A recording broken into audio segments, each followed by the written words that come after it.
Hey everyone, it's your favorite wiener dog and host of Pearl's Barkhives, Pearl! Today I bring you the fourth episode of our Barkhives Marathon where we are talking about all things history dealing with the United States. Today we are exploring the history of Maryland and South Carolina, so let's jump in and see what these states have to offer. Evidence of Paleo-Indian inhabitants in present-day Maryland dates back 13,000 years. By 1000 BC, approximately 40 Native American tribes, including the Lenape, Powhatan, Shawnee, and others, had established villages in the area.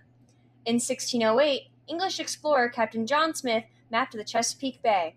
His reports drew interest to the area, leading King Charles I to grant a charter in 1632 to the First Lord of Baltimore, George Calvert, and his son Cecilius following his death, to establish the colony of Maryland, named for the king's wife, Queen Henrietta Maria.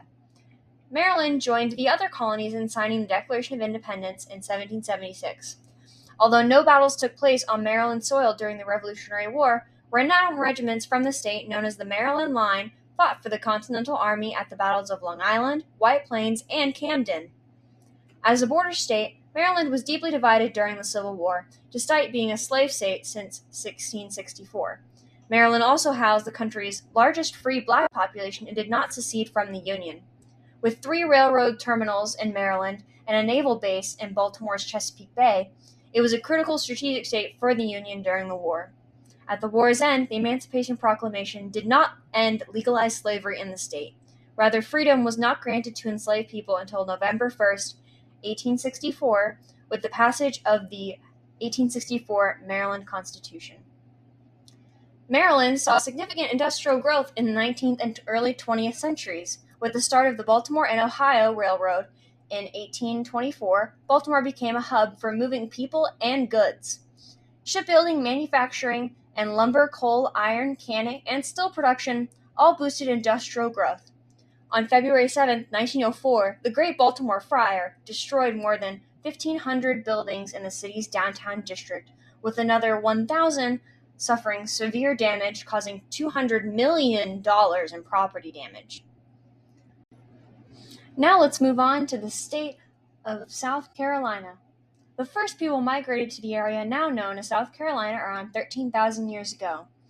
By the time the first British colony was established in the 17th century, more than 29 groups of Native Americans lived in the area, the largest being the Cherokee and the Catawba, as well as the Chickasaw Creek, Congari, Petee, Shawnee, Wakama, and the Yamasee.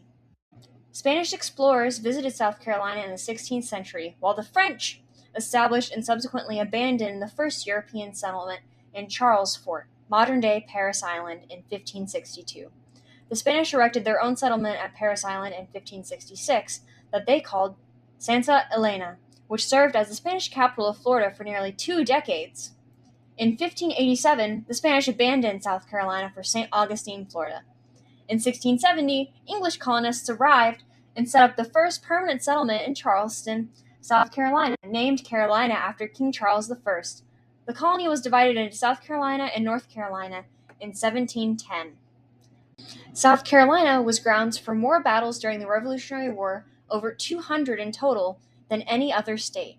At the war's end, South Carolina became the 8th state to join the Union when it ratified the U.S. Constitution on May 23, 1788.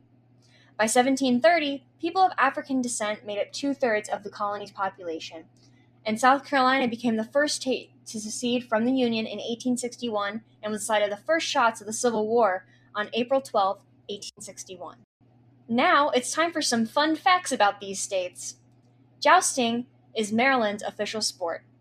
South Carolina is home to the U.S.'s first commercial tea farm and is the birthplace of sweet tea. In 1844, the first telegraph line in the world was established between Washington and Baltimore, Maryland. The angel oak tree on Johns Island in South Carolina is the oldest living thing east of the Mississippi River.